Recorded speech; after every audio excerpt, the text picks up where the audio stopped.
Hello, this is pattern avoidance in cyclic permutations. I'm Alex Sietsema, And I'm Jamie Schmidt. and we are undergraduates from Michigan State University. So to start with, we'll talk about pattern containment. We'll let S be a set with n elements, and we say that a permutation of S is a sequence obtained by listing the elements of S in some order. So if we have the set 1, 2, 3, 4, 5, a permutation of that set might be 2, 1, 5, 3, 4, since it's the rearrangement of the elements. Now in the future, we'll use this bracket n notation to denote the set of the first n positive integers, so we just used bracket 5, and we'll use this fractor sub n to denote the set of permutations on this bracket n set. Now we can also talk about subsequences. So a subsequence is a sequence contained within a sequence. So if we look again at pi equals 2, 1, 5, 3, 4, a subsequence of that might be 1, 3, 4. And note here that it doesn't have to be consecutive.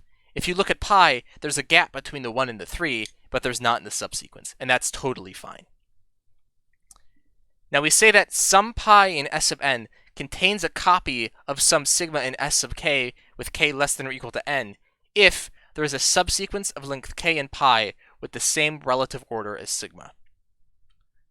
So for example, using our same pi, we say that it contains a copy of 1, 2, 3 as a pattern because the subsequences 2, 3, 4 and 1, 3, 4 have the same relative order as sigma. Now what does this mean? Well, we can also represent permutations as diagrams. So if you look on the right, we have a representation of 2, 1, 5, 3, 4 as a diagram, where each element represents a height.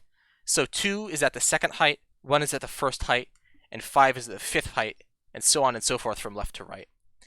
And this is great because it makes it really easy to see how patterns occur. So on the left, we can see what we're looking for, which is a 1, 2, 3, which is an increasing sequence of length 3. And on the right, we can see two copies very easily, 1, 3, 4, and 2, 3, 4. So diagrams are really useful ways to represent these so that we can see patterns easily.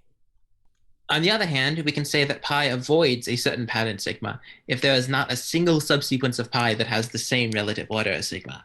So for example, we can say that with a given pi of 2, 1, 5, 3, 4, it avoids the pattern 3, 2, 1, since it does not contain a single decreasing subsequence of length 3.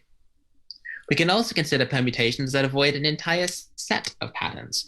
So 2, 1, 5, 3, 4 avoids a set of patterns 3, 2, 1 and 2, 3, 1, since it does not contain either 3, 2, 1 or 2, 3, 1. We denote the set of permutations of length n that avoid a set of patterns S as AV sub n of S. So for example, with pi in fractor sub n, AV sub n of pi is just going to be fractor sub n minus pi itself as the only permutation of length n that does not avoid a certain pattern of length n is going to be that same permutation of length n. And counting the number of permutations which avoid a given pattern or set of patterns, especially under certain conditions, is a very popular problem. Now if we have two patterns pi and pi prime, whose avoidance sets have the same number of elements for all n, we call pi and pi prime Wilf equivalent. And importantly, there's a set of trivial Wilf equivalences that we get by applying symmetries of the square to the diagrams that we discussed earlier. So what does this look like? Well, for example, let's let our permutation be 1, 3, 2, and we'll pick two symmetries, namely vertical reflection and clockwise rotation by 90 degrees. Looking on the left, we see that if we apply this vertical reflection, we'll move the 1 to the right, the 2 to the left, and the 3 will stay in the same place, and we get this new permutation 2, 3, 1. And likewise, applied clockwise rotation, we'll get 3, 1, 2.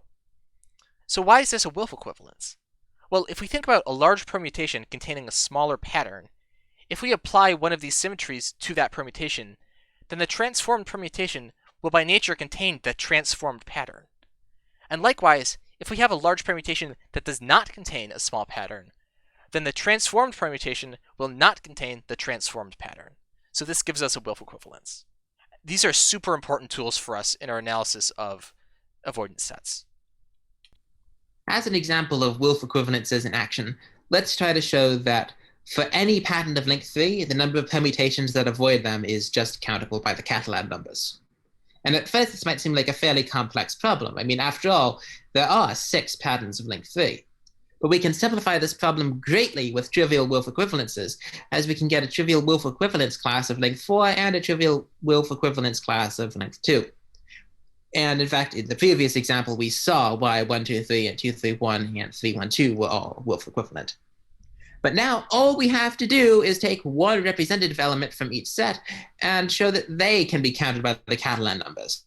And that can be done with direct counting arguments. So instead of having to do 6, all we have to do is show it for 2.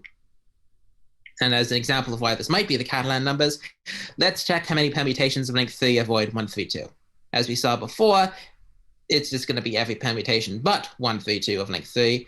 So we end up with 5, which is in fact the third Catalan number.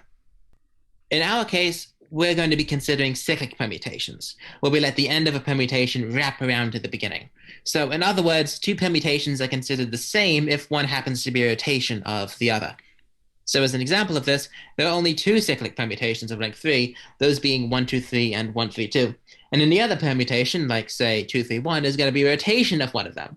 In this case, 1, 2, 3, by rotating it to the left by 1. And we can consider pattern avoidance in the exact same way as before. So with a running example of 2, 1, 5, 3, 4, it previously avoided 3, 2, 1. But if we consider pi as a cyclic permutation, we can find that it contains a subsequence of 5, 4, 1, which is in fact a copy of 3, 2, 1. And in general, since we can choose any rotation we like, we standardize to begin with 1. Now, there are only 6 cyclic permutations of length 4, and Callan showed that they are divided into 3 Wilf equivalence classes. The Wilf equivalences themselves, in this case, are all trivial, and you can tell that by simply reversing the permutation and then rotating to begin with 1. And the actual closed forms of them are done by normal counting arguments. Our work in this particular talk is going to be on counting the avoidance sets for all pairs of length 4 patterns. Now, if there are 6 cyclic patterns of length 4, then there are 6 choose 2, which is 15 pairs of cyclic patterns of length 4. And using these trivial Wilf equivalences, we can immediately reduce to only 7 trivial equivalence classes.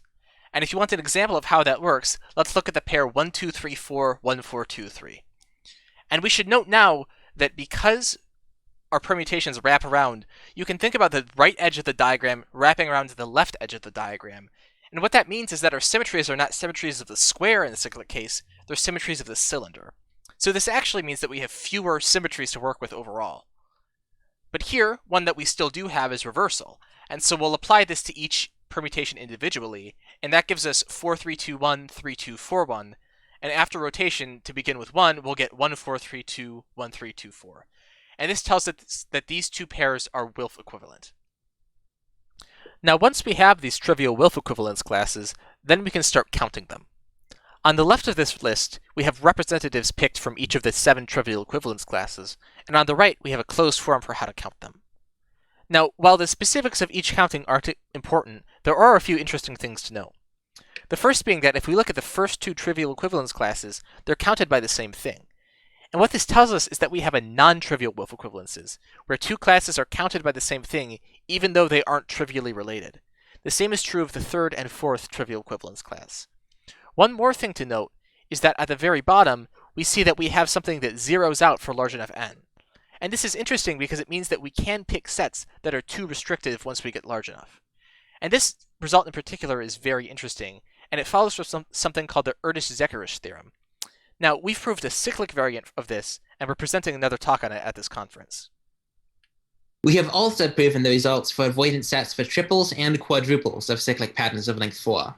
Going any further beyond wouldn't be terribly useful, as we get very restrictive very quickly, but even triples and quadruples can yield some very interesting counting results. In addition, we have done some work in examining cyclic shuffle compatibility and the generating functions for cyclic permutation statistics, namely peaks and descents. We would like to thank Dr. Bruce Sagan, Quinn Minnick, Rachel Domagowski, and Jinting Liang, with whom we collaborated to find these results. Thanks for listening.